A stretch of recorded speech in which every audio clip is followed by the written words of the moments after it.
Week 1, NFL football. We are back. Welcome back. Let's continue the process. We're going to have the usual format, just like we always do this year. We'll start off with housekeeping, and we'll have a special housekeeping for Week 1 where I will essentially go over my picks for the year. And then from there, we'll slide into some Would You Rather. We'll go through the Fantasy Pros website and see what are the most requested this or that player questions, and we'll solve those Would You Rathers. Then we'll do a little reload, go game by game, and talk about script analysis of what we expect, and finish up with a few DFS picks. Let's get into it.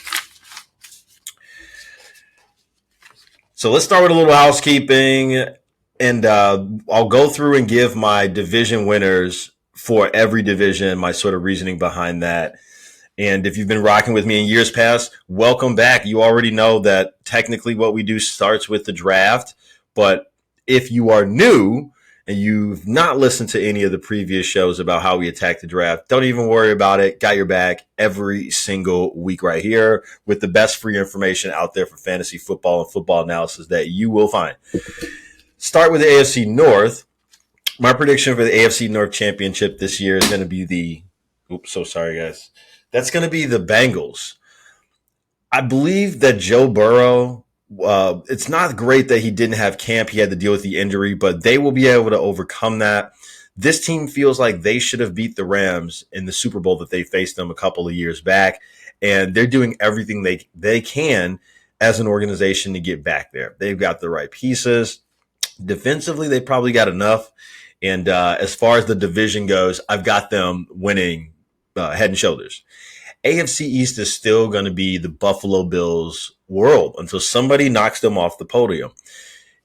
I like the Miami Dolphins. They're my other team besides the Bears. Love the Dolphins, but can't just go for them as a homer. They've got a lot going for them, and we'll hear a bunch of that today. However, the Buffalo Bills are the most complete team offensively in that division. Miami is missing a key piece, and that is one of their cornerbacks until he gets healthy. I'm blanking on his name right now. Jalen, we just traded for him from the Rams. Jalen Ramsey, there you go. Sorry about that. But until he gets healthy, the defense can't really round into what it can actually have potential to be. And so they will drop the Bills games, I think, maybe even both of them. But I don't see Miami overtaking the Bills for the AFC East.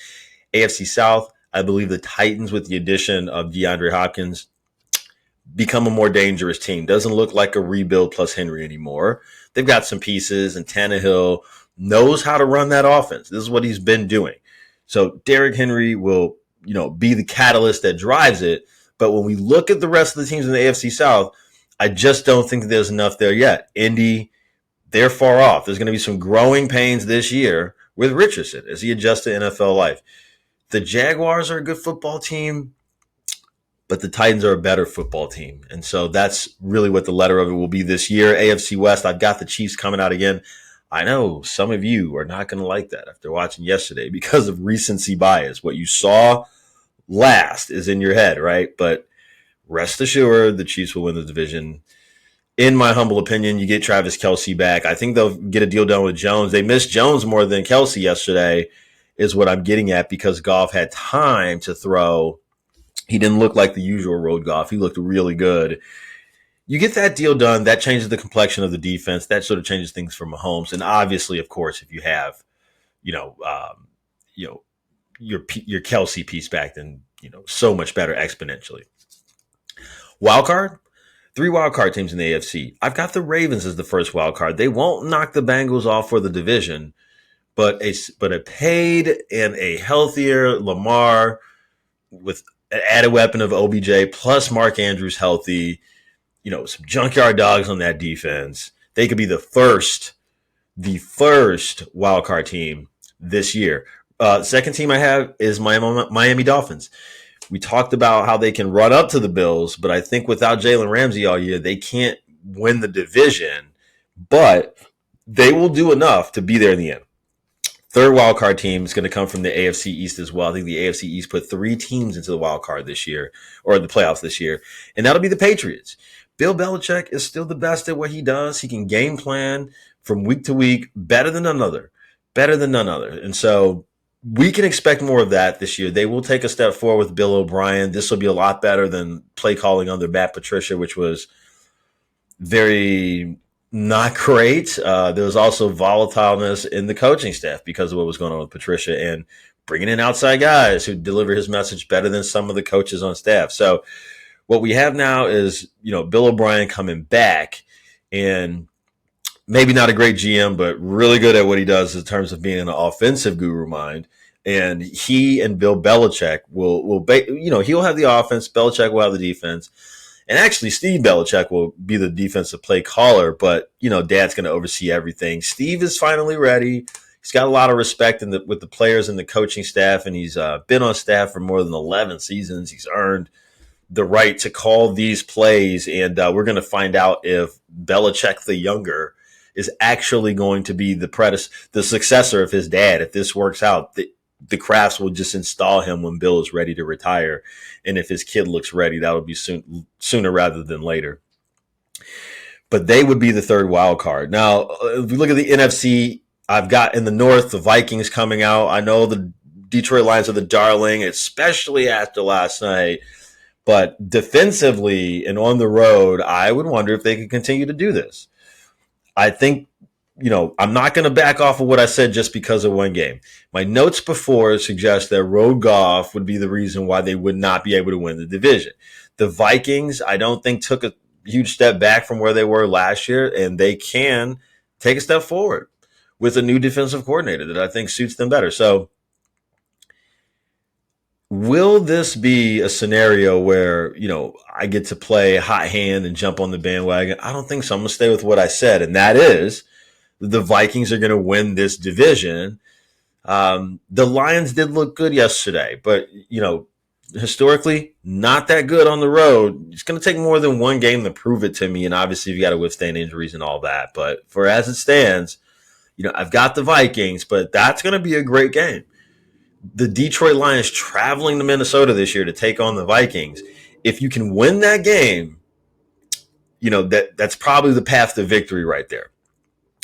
All right, moving along to the NFC East, I've got the Eagles again. I mean, this is a team that got to the Super Bowl. They won the NFC handedly, and they've added a huge piece in Jalen Carter, which if he helps shores up their run defense issues, then I don't see any weaknesses on that defense, actually. And so there's a lot to consider when you think about who actually might take them down.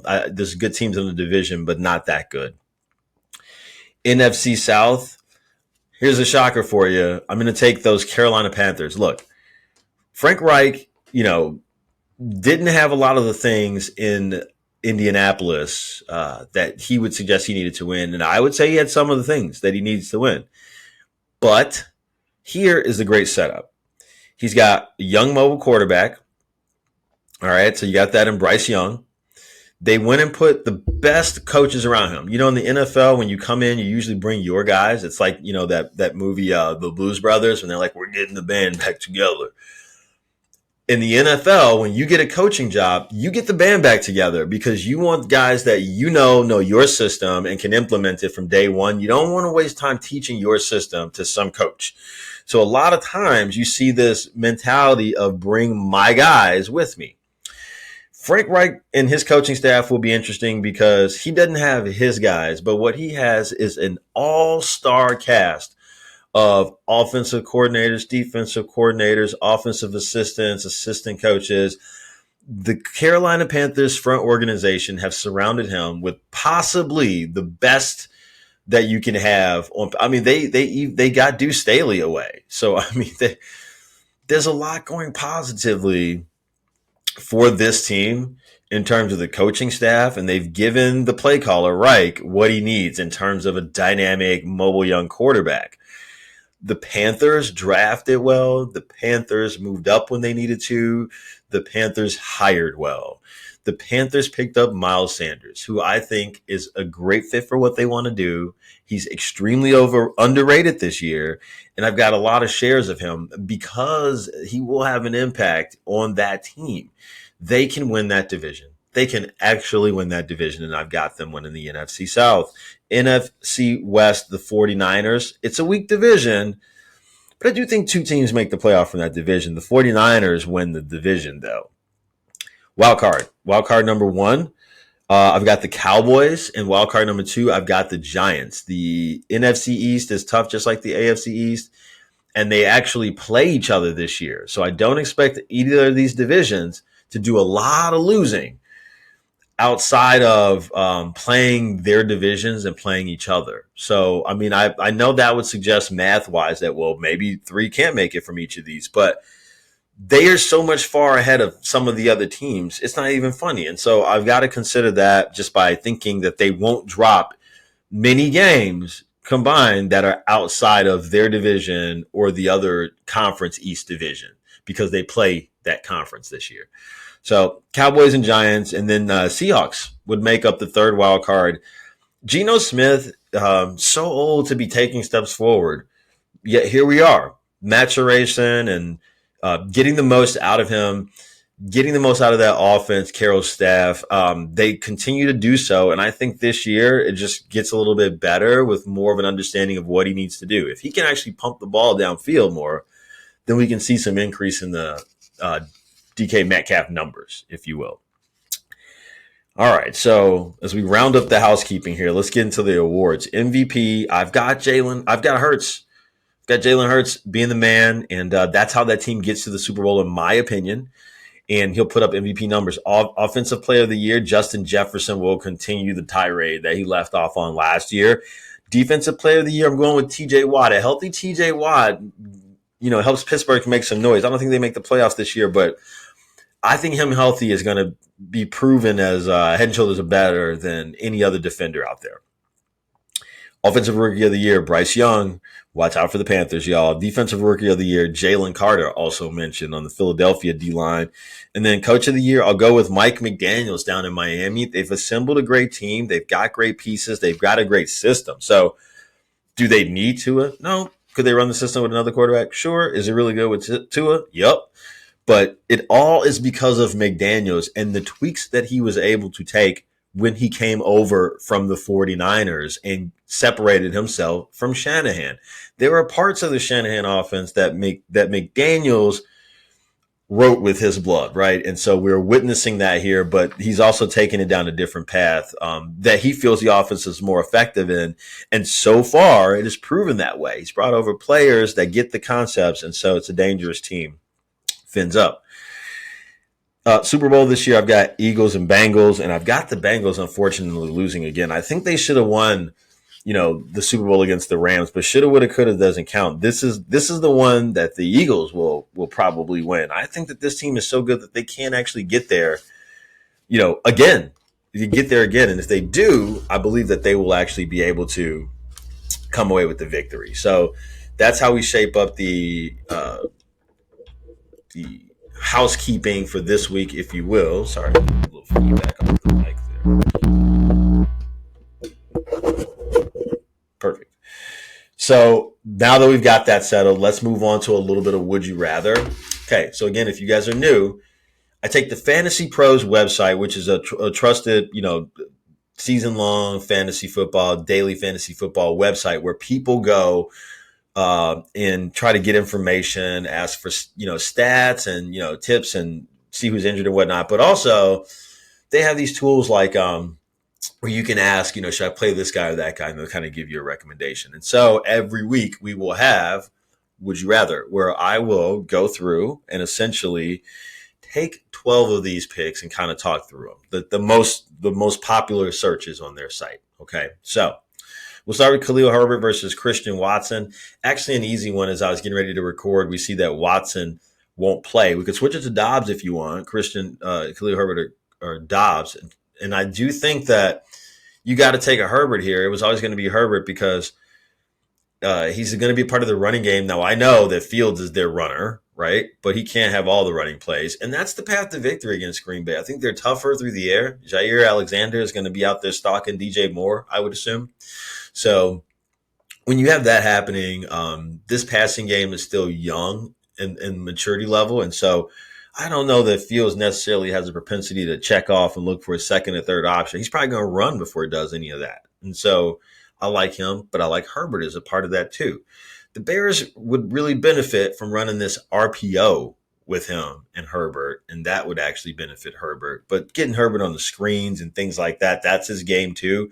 So much more on the bone versus any of the Green Bay receivers, just because it's a new group, it's a young group, it's an unproven group. I will be hard pressed to say, yeah, those guys are going to do something, right? Moving along, Raheem Mostert or Cortland Sutton. I mean, Miami, Jeff Wilson banged up. I don't see the running game as being super consequential, especially with the left tackle Armstead being ruled out for Miami on Sunday. There's going to be less time, I think, to throw it, but the run game may also be affected. I'm concerned.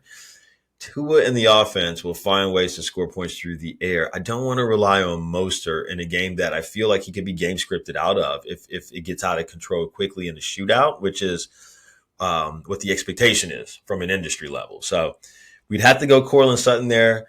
Also, Jerry Jeudy probably not going to play. I wish Jerry Jeudy would play, even if he was hurt, but he didn't practice today, which is never great. So I don't think I think we're going to find out tomorrow that he's not playing. But if he had played, or he could have been out there for a decoy for Sutton, and I would have definitely said yes on Sutton. This week, I'm probably not paying for Sutton in DFS. If you got him in seasonal, you get to play. Roll him out there, right? He's going to be the wide receiver 1, but I'm more inclined to run Denver's running game now. So it's Mostert or Sutton. That I'm going with Sutton, but with the benefit of knowing he's going to be the number 1, he's just going to get extra attention. So I'm concerned.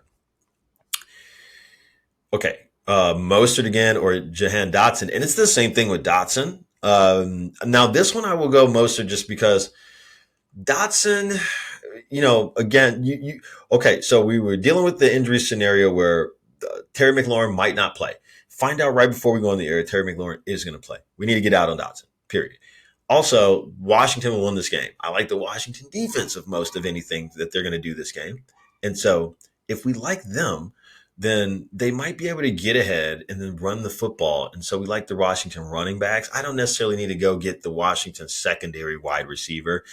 And I'm really talking through a lot of this more this week 1 for you new folks so that you might understand the thought process and really decide if you want to take my advice or not, But it is based off of hours and hours of research months before the season and hours every week. So.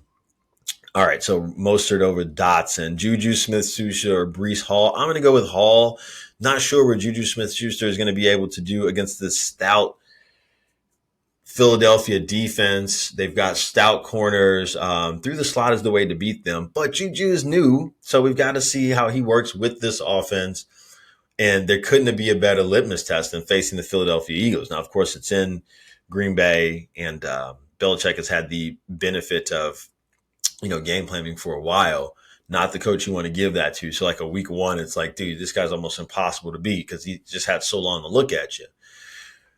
However, that's mostly containing to like defense and offense, right? So I'd probably get out on Hurts because of that. But if we're talking about this wide receiver in particular, I would pick Breece Hall over Juju Smith-Schuster because regardless of what's going to happen with Dalvin Cook, Cook's also coming back from an injury. So they're sharing the backfield.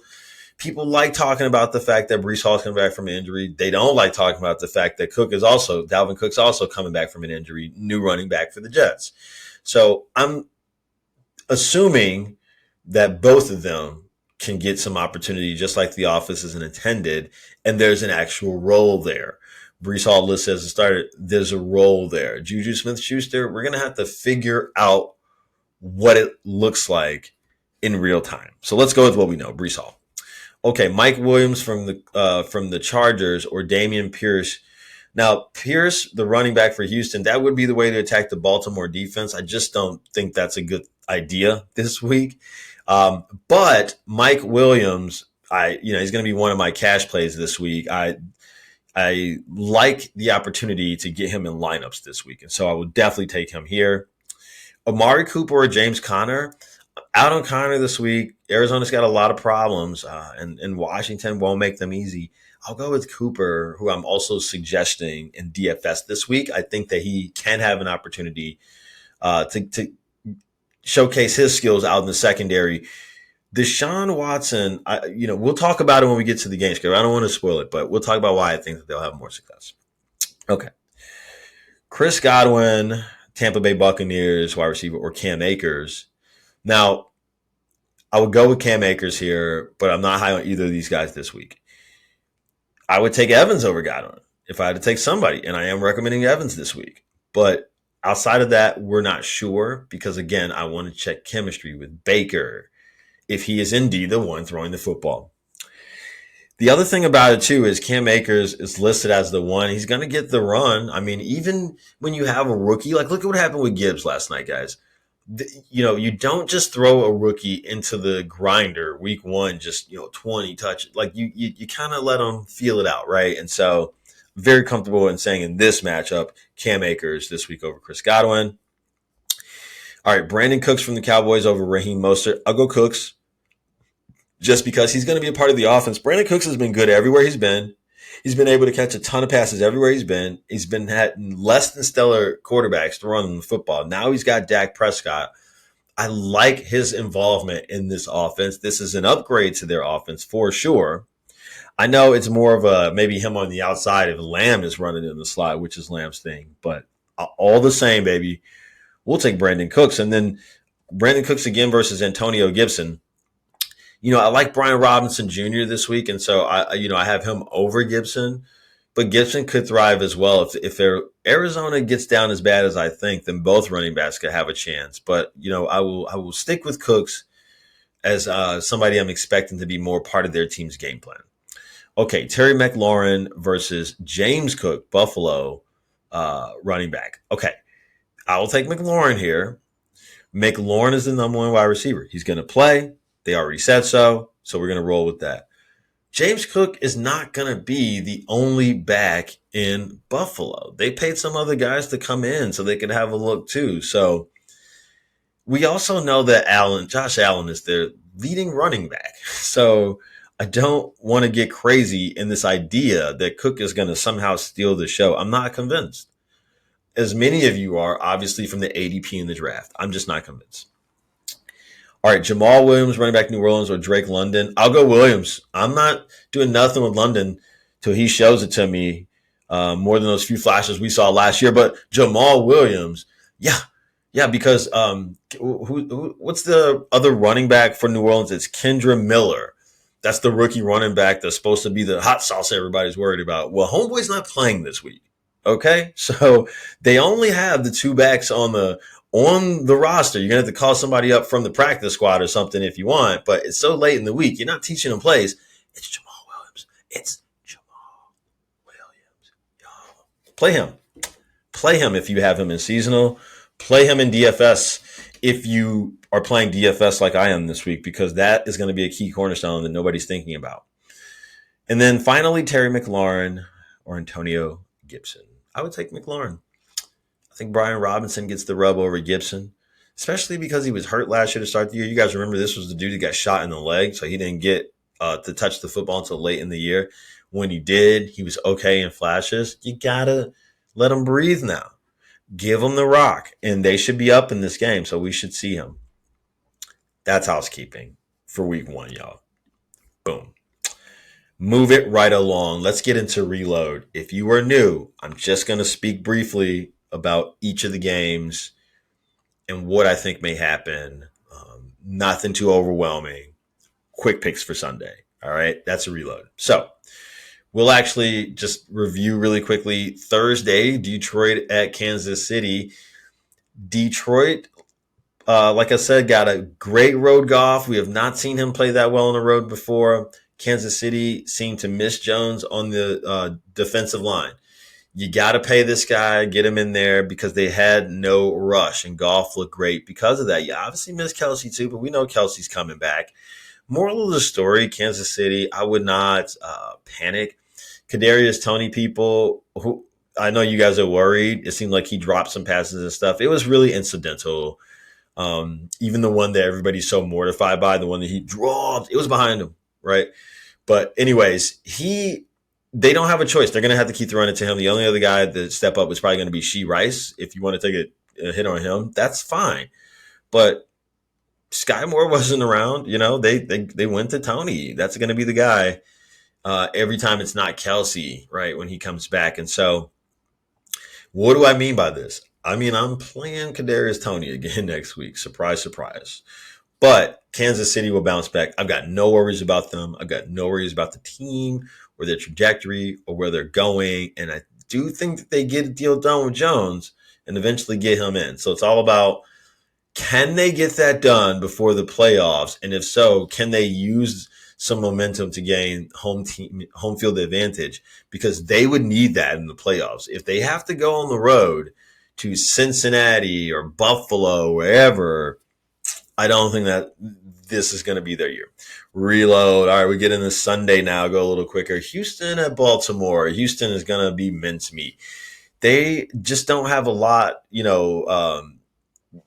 to do yet. I mean, they had a great draft, and you got great coach in D'Amico Ryans. You're so lucky that you had him as a player. Otherwise, I don't think you get this top head coaching prospect. So this should be a well-coached squad, but the defensive players, they will play better this year, but just not, they won't be great just because that's not who they are. But they'll be better.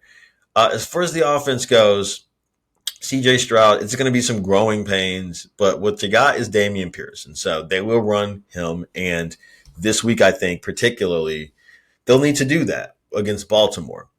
And Nico Collins could have an interesting day just because we already got Marlon Humphrey out.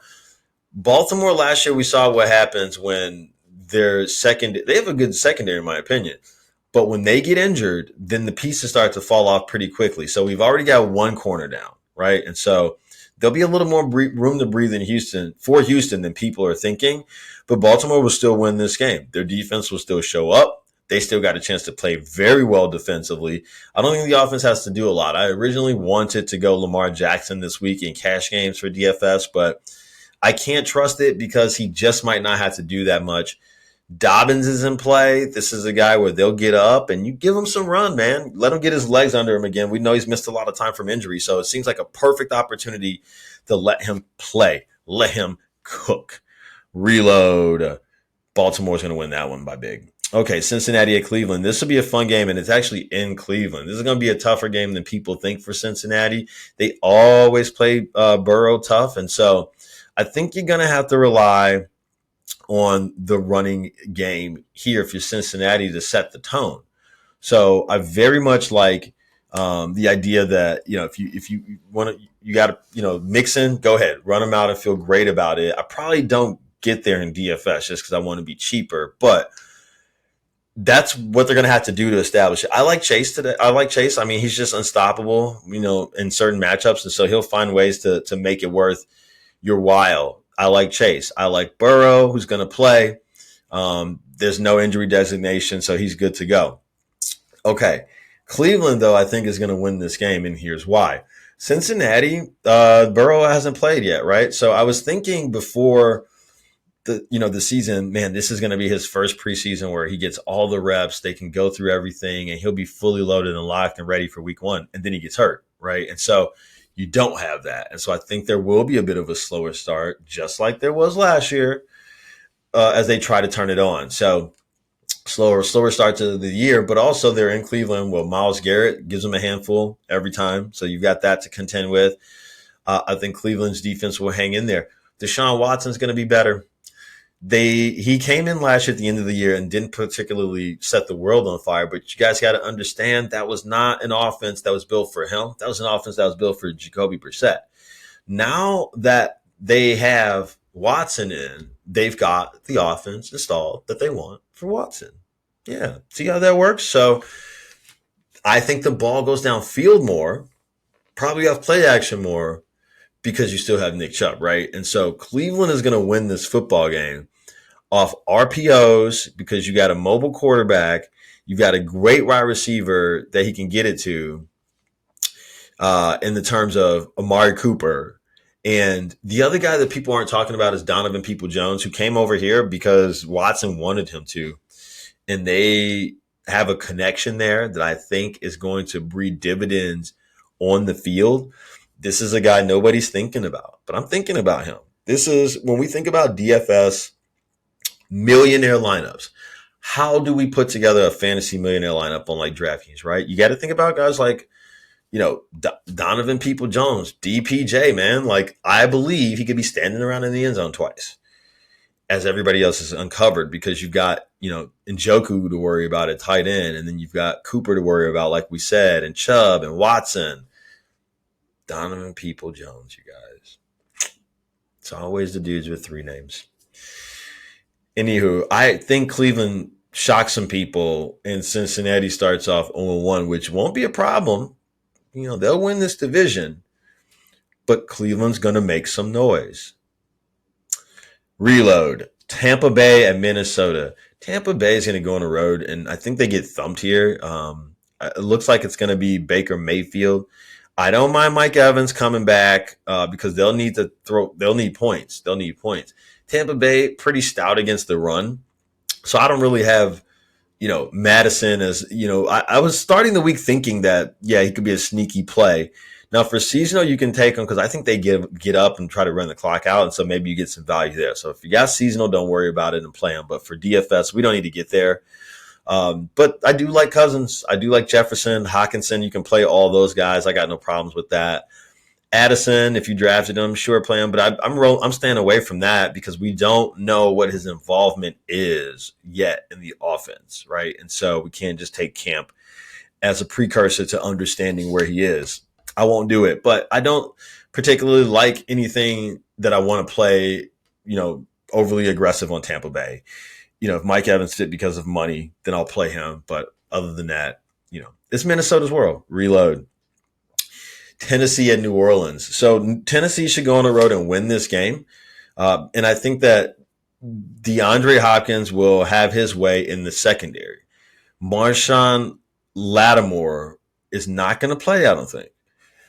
We got to watch that one. If he doesn't play, the New Orleans Saints are cooked defensively. If he does play, he can still, it may be tougher, but he can still get the work done against, DeAndre Hopkins. Hopkins can beat him up. So I like Tennessee bringing in Hopkins in enough time to get him functional and established in this offense. New Orleans a little bit tougher on the ground. So Henry, I'm hesitant to go there, but he'll do enough to keep the offense rolling. And Tannehill's been running this system. So he's not a superstar, but Tannehill knows this system and he knows enough to get the job done. I think Tennessee does go on the road here and win. Derek Carr, I'm not a huge fan of what he brings to the table for the New Orleans Saints. He doesn't move the needle for me in terms of his ability to push the ball downfield, get it to the open guys. So supposedly you got Michael Thomas. He usually plays week 1, but that's it. But Michael Thomas, Chris Olave, and I do like Olave this week. I don't know what we get from Thomas, so I won't go there. Jamal Williams, we do like him just because somebody's got to run the football. So individually, there are pieces on New Orleans that we can accept as great pieces this week, but I don't think that means they win this football game. I think Tennessee finds a way to win this football game. Traylon Burks will continue his emergence, and that'll be even more effective if Lattimore plays and runs around with DeAndre Hopkins. But either way, the Titans and King Henry are going to get off to a nice start on the road. Reload. Carolina at Atlanta. So, Atlanta, I think what we saw with them running the ball with Arthur Smith last year, very effective at the things that they want to do as a football team. So no Patterson this year because you were able to get Bijan Robinson with the first overall pick, right? So invested there. I think he's going to, have a great day, great opportunity for him. I'm not rolling with Pitts or London or anybody else until I actually see it. I don't trust Ritter, but there's a lot on the ground to be done for Bijan Robinson that maybe opens up the world for the rest of those guys. We'll have to see. But I've got Carolina winning this game because they have a more complete team. I've talked about the fact that I'm happy that they've got Bryce Young. He fits the offense perfectly. They're a well-coached group. They've got Miles Sanders running the football, which I think is spectacular. I'll take that all and every day in this offense. And so I think he is a really important piece to understanding victory lane on Sunday in the DFS world.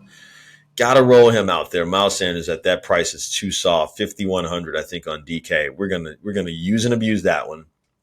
And, as far as Carolina goes, DJ Chark is out, but, they've got Terrence Marshall Jr., they've got a wide receiver room that, I think can grow with the quarterback together. But most importantly, the running game can lead that, right? If they want to run this West Coast thing, I mean, I feel like they can do short passes to set up the run and be okay. If their defense can get some turnovers, then all of a sudden you've got some shorter fields. And I think that's how they win this football game here. I think you force Ritter to make a mistake. That gives you a short field. Miles Sanders punches it in. The Carolina Panthers are going to win this football game and turn a lot of people onto what I already know about them, which is that they are, again, a well-coached group that could sneak into the playoffs. Reload. Jacksonville at Indy.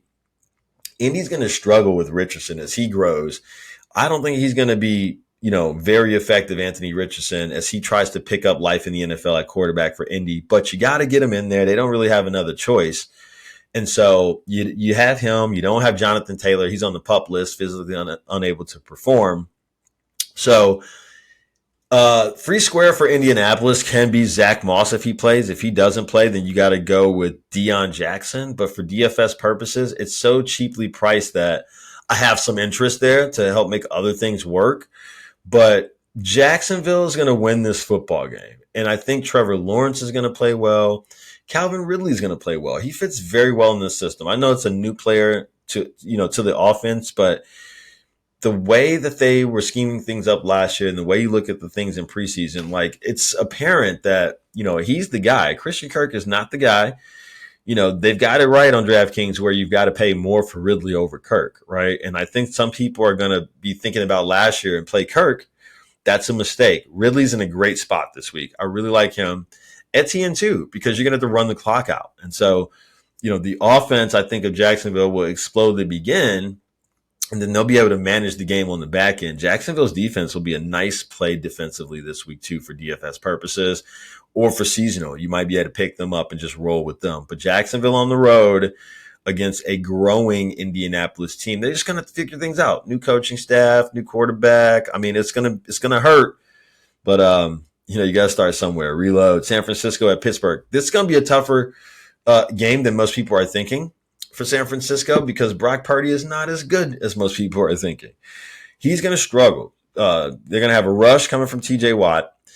This San Francisco offensive line isn't great, so I think Pittsburgh has the edge if we're talking D-line versus San Fran O-line, and they should be able to establish themselves in that football game.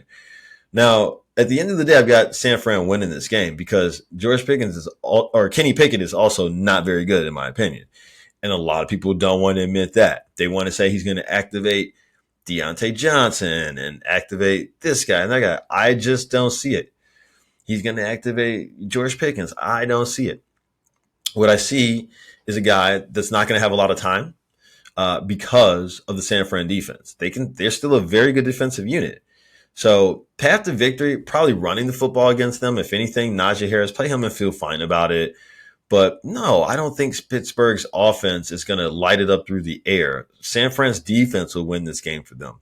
Their offense is not going to light it up through the air. Deebo Samuel, roll him out. Just roll him out. But I would feel okay about McCaffrey as long as he doesn't get hurt. Kittle already banged up, questionable, might not play. If he plays, I like Kittle. That makes Purdy's life a lot easier, and that can make the game easier. But if Kittle doesn't play, because that's his security blanket in the middle, if he doesn't play, then yeah, definitely McCaffrey, makes the numbers. But San Fran wins this game just a little more narrowly on the road than you think. Reload. Arizona at Washington. Arizona, I don't see it. They don't got much for Washington. I think the Washington defense is in a great spot. I want Brian Robinson Jr. here. You want to play Gibson, Antonio Gibson? Not going to be upset at you. I probably pick Robinson over Gibson and just do it like that. I don't have any other interest in the Washington offense, though. No, their quarterback, none of that. I don't want to play with any of that, but they should win that game. Reload. Vegas Raiders going to Denver. The new look Denver Broncos under Sean Payton. Sean Payton, always two running backs, Ingram and Kamara, right? Both 1,000-yard rushers, several seasons in a row. Guys, they're going they're going to cook again with the same kind of magic. I think Russ is going to be better served this year. Peyton is bringing respect to this football team again. He's bringing coaching to this team again. It was different under Hackett last year. Hackett shouldn't have had that job. Nepotism's at its worst right there.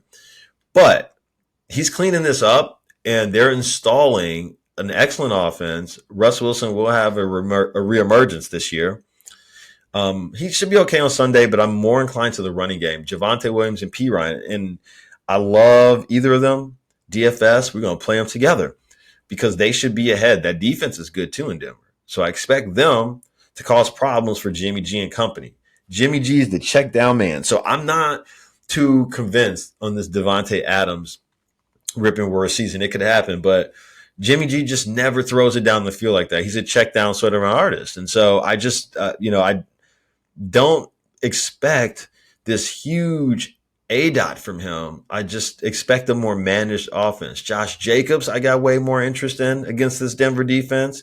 I got no problems doing that. But outside of that, I'd be suspect as to, what Jimmy G is going to be able to accomplish. Even though, they're not going to get shut out. They'll put some points up, but it's, this is Denver's game because of their defense. And then the running will also establish the running of the clock out. So that'll all be fine. I think Denver has to do less offensively through the air. You don't have Judy. I would have liked if you would have had him. Sutton should be fine. I'm not overly enthused, but I'm not going to discourage you from playing him. We're still, I think in DFS, I'm fading him to some degree. But if you want to play him, I don't have a problem with that. In a seasonal, definitely play him. Don't feel bad about that at all. But Denver should win that football game in Denver. High altitude. I think Vegas is going to get ran right out of the building, man. Reload. Miami at the Chargers. This is going to be my favorite football game right here. Miami at the Chargers. I think it's high-powered, high-octane. I think Miami gets down early, and I think they have to come back. I think there's a lot of offense. I love Tyreek Hill and Tua and Waddle over the run game by far. I think Miami's going to be chucking it downfield because until somebody proves they can stop them, that's what you do. I do think the Chargers on the other side of things, I've been waffling back and forth between Herbert and Tua. Herbert or Tua for my, cash game quarterback.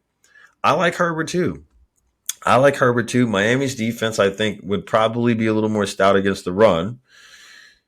But that remains to be seen. We have to see it in action first. Keenan Allen in play. Mike Williams in play. I just think both wide receivers from both teams and both quarterbacks definitely in play. That's what I like the most. Gerald Everett, sure. Maybe he's in play for seasonal. I don't think I need to get there for DFS, but especially because you got Tyler Higbee out there. But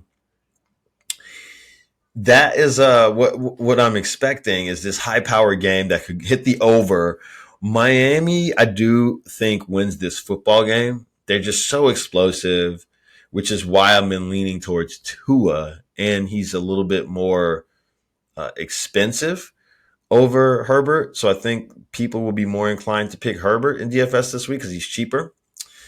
But we can just get the Herbert production by bringing it back with his receivers if we go with Tua, right? So I think Miami narrowly wins this football game, but the Chargers are going to be fun to watch. The Kellen Moore offense, Kellen Moore came over as OC from Dallas last year. So if you remember Dallas last year, I want you to think about how we might translate that this year, right? And so I don't think Eckler's going to catch as many passes as he did last year is what I'm getting at. Still going to be effective as a runner, but different kind of an offense here.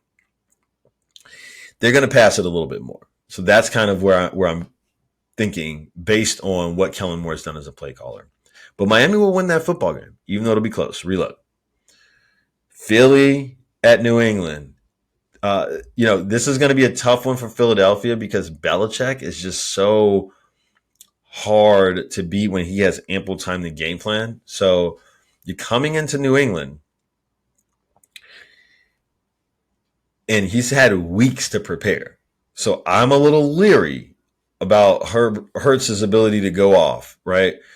The Philadelphia defense is stout, but I think you got to go with Bill in this scenario. Now, if this was week 2 or week 3 or week 4, I would just go with Philly. But he's had so much time to particularly game plan for this team. That's never a good thing with this guy. I like Ramondre Stevenson. Offensively, I don't know who is going to catch passes for New England. They will throw the ball, though. Mac Jones will try to throw the ball downfield. But as far as New England goes, you know they're not going to rely on one guy. They're going to have a bunch of different guys out there catching passes, trying to confuse you on where the coverage is going. They're going to try to be doing pre-snap audibles, moving guys around just to run the same old plays and burn you the same old times that they were in the first half. That's who this team is, but it'll just look differently. It'll feel differently, but it'll be the same way when we look at it on replay. I have no problem with that. But Stevenson is the thing that'll make it tick. And with the Philadelphia Eagles, like you've seen that's the way to beat this team is by, gashing them on the ground until they prove us wrong, right? And maybe this year they take the step up, but until we see that, we got to say otherwise. So New England, their defense is no slouch either. I think Philadelphia is going to have a hard time running the football. It's going to be a close game. And I think I give the home field edge to the New England Patriots, even though by far not the better team, by far, right? But this will be a one-off. Reload. Green Bay at Chicago. Okay, so huge, Midwest rivalry going back so many years. As far as Green Bay goes, I don't think they have enough to come in and win this game because they're just too new. You've got Love and a bunch of unproven receivers, a bunch of unproven skill players. Now you got Jones and you got, a nice running game. You've got Dillon as well. So you got to rely on that.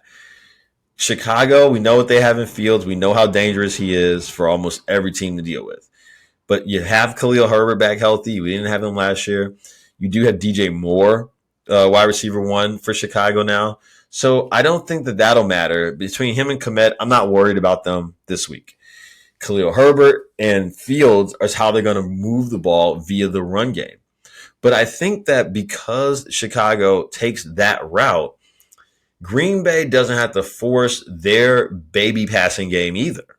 They can also keep it close with their defense, I think, and they can run the football with Aaron Jones.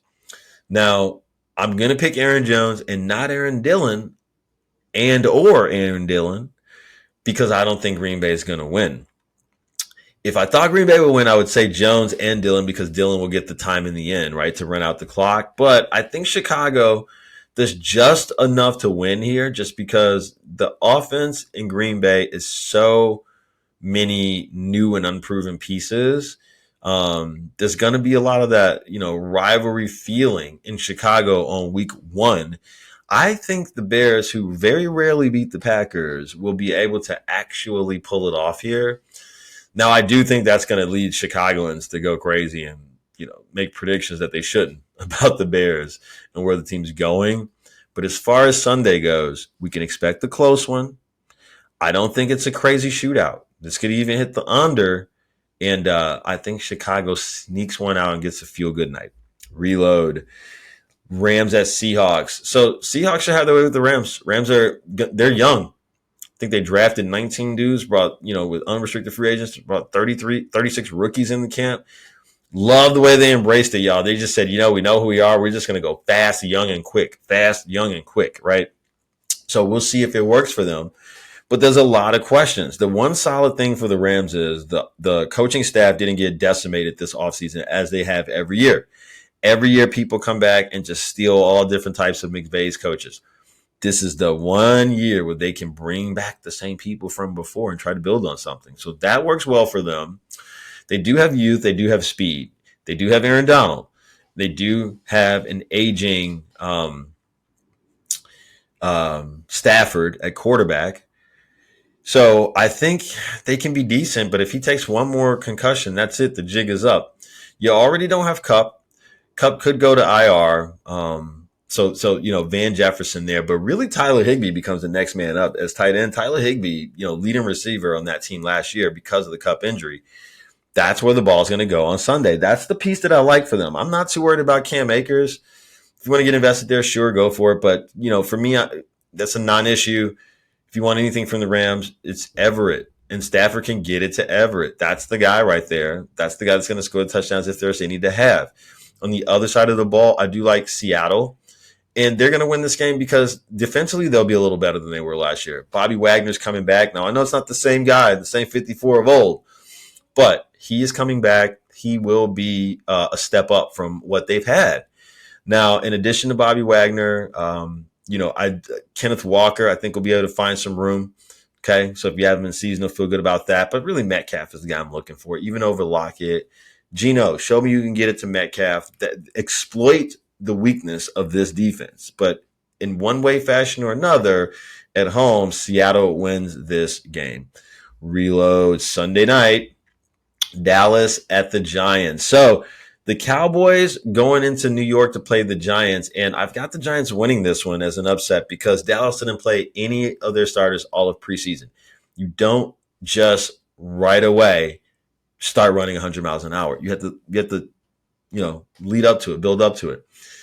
I think that there's a huge risk of rust, right? I'm not even going to say injury, but rust, right? Timing, right? Missed this pass. Oh, just a little late. Those are the sort of small things that, yes, you can work on them in camp and in practice, but in a real-time game scenario, even if it's preseason, that's unparalleled experience. And so they didn't get that. And I think that when the moments come down at the end of the game, the Giants are going to be a little more disciplined when it matters, right? We may see a penalty by somebody on the Dallas line. I don't know what it's going to be, but in some way, shape, or form, it's going to show up. Conditioning, mental mistake, somewhere. But the Giants, if they are to make the playoffs, as I say, they've got to win this football game, especially because you're playing the AFC East, and so they will win this football game. It's at home. I've got them splitting the series with Dallas. This is the one that they win. And then I think Dallas wins when they play later in the year. But as far as Sunday goes, Saquon Barkley, I like him. Waller, I think, is out, so you can't look there. I do like Daniel Jones. And, at wide receiver, there's so many question marks. But he handles it well. He did last year, and Saquon Barkley can be the man. Between the two of them, they will figure it out in a very similar way that Chicago does. I know it's not as dynamic, but there's enough there to get it done. Defensively, I think the Giants are going to play better at home than they normally would. But I like Cooks because Adoree Jackson probably showing a lot of attention to CeeDee Lamb on the day. I don't think you shy away from Lamb because of that. I'm not playing him in DFS, but in season he'll feel fine about Lamb. But Cooks should be the more valuable guy, and then, of course, with Dallas, Pollard, you'll be able to run the football. I'd love to say they would win this football game. They should win this game. They are a better team, but I just think the not playing the starters, the getting it gelling with the play calling, everything, it's going to be a little too much against a motivated team trying to return to the playoffs in the Giants. So Giants win at home. All of New York goes to work feeling great on Monday. Reload for our final shot here. It's Monday night Buffalo at the Jets. And sadly, you guys, I just don't think Aaron Rodgers and the Jets are as good of a football team as most people are giving them credit for.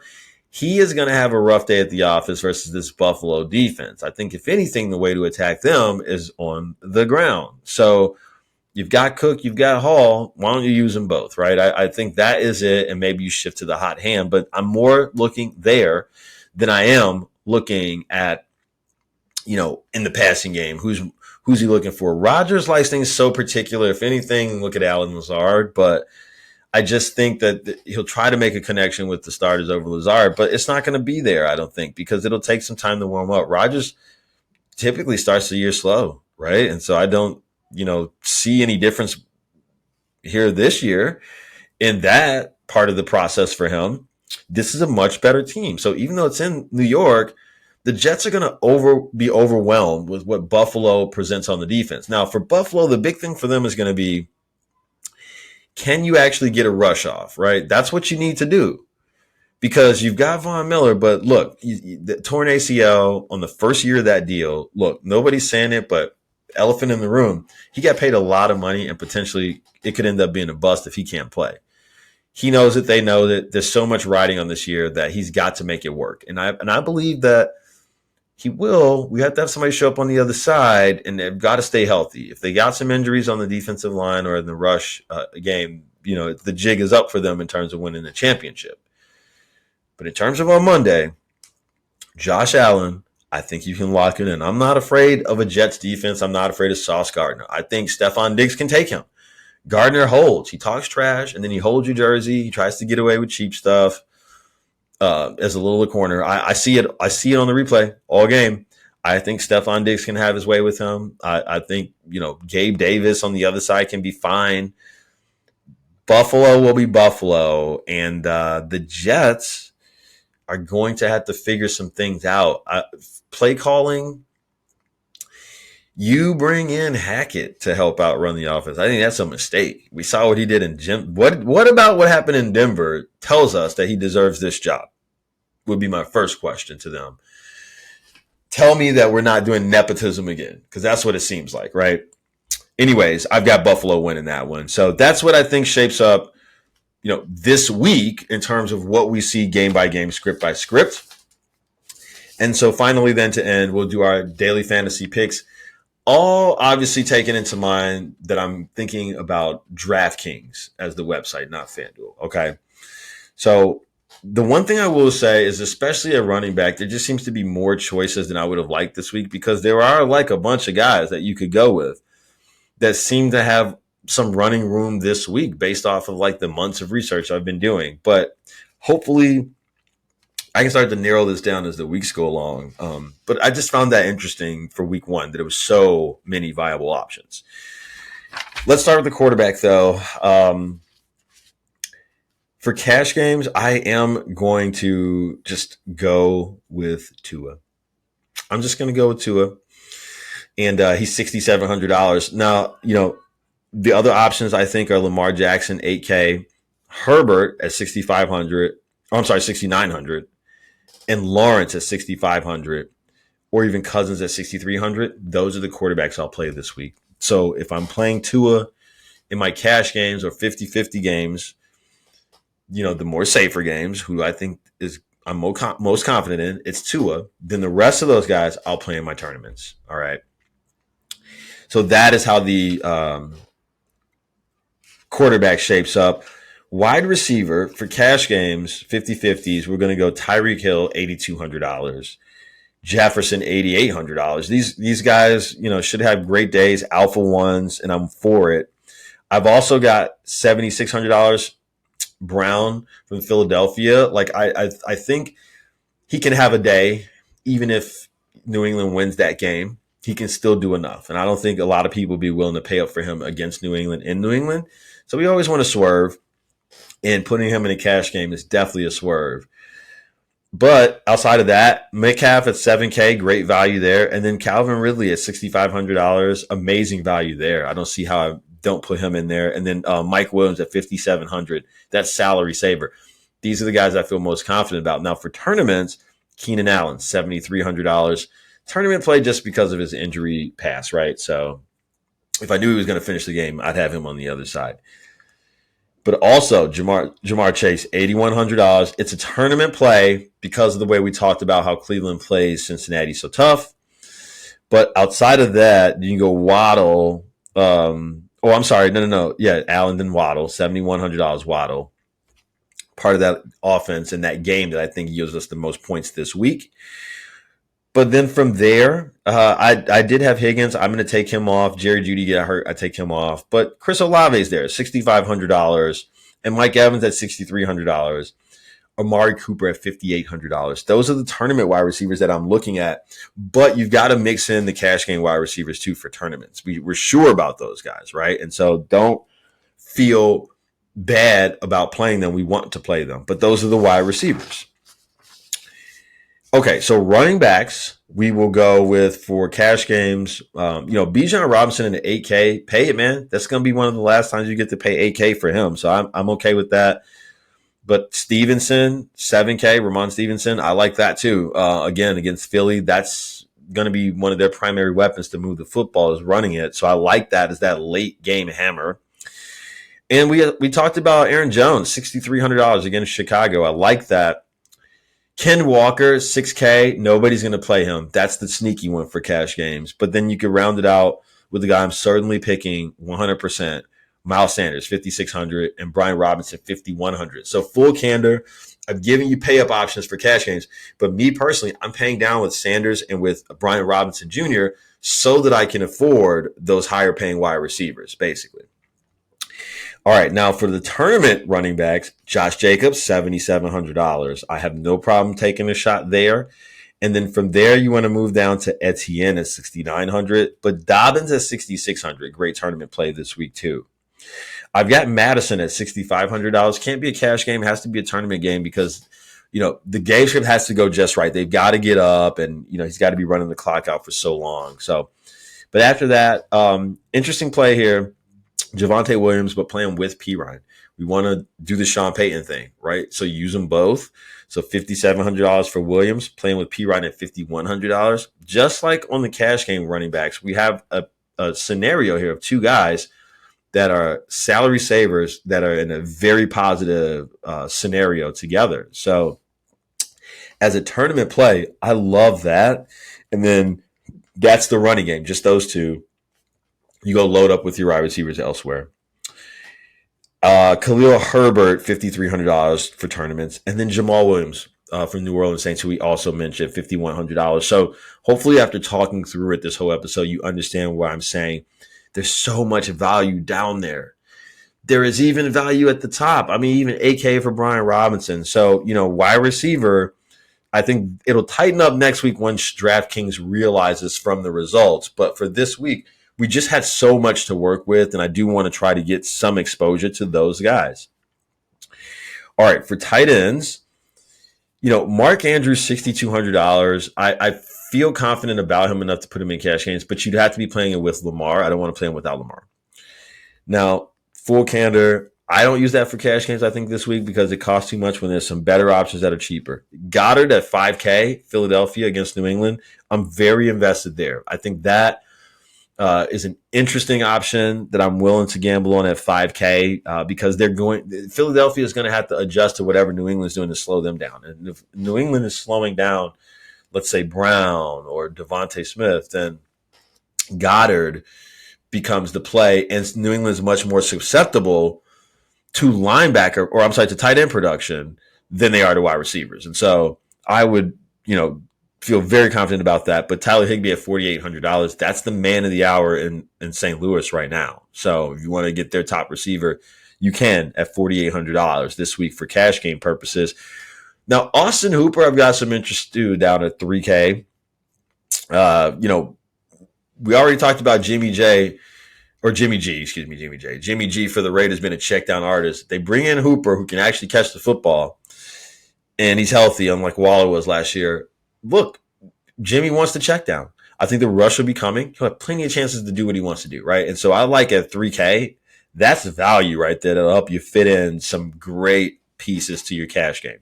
Now for tournaments, $5,900 for Hawkinson, and feel good about it too, and feel very good about it. Now Kittle, $5,700. It's just the thing if he plays and if he stays healthy, right? But at $5,700 at a tournament play, that's fine. Ingram at $4,700. We like it because Trevor Lawrence for the Jaguars showed a comfortability in getting it to Evan Ingram late down in the season. He showed a trust with him when he needed yardage, right? And so as a tournament play, I like it because there's some upside there, but I feel most sure about like the wide receivers and particularly Ridley, right? So Ridley, Ingram, and then I would probably put Christian Kirk behind them. But if you would have said Ridley and Kirk and then Ingram, I'd be okay with that too. But I just feel like Lawrence will move it against Indianapolis. There's no reason not to. There's no reason not to. Gesicki, $3,200 for a tournament play. Love that for Miami. Mac Jones going to be needing to beat the rush and get the ball out of his hands against Philadelphia. And so Hunter Henry is the blocking tight end, not the catching tight end. Gesicki's the guy that they'll put in the screen, that they'll motion out into the screen or motion out, from the backfield to the outside. So I like Gesicki if you want to take a tournament spin on it. And then Hayden Hurst, $3K.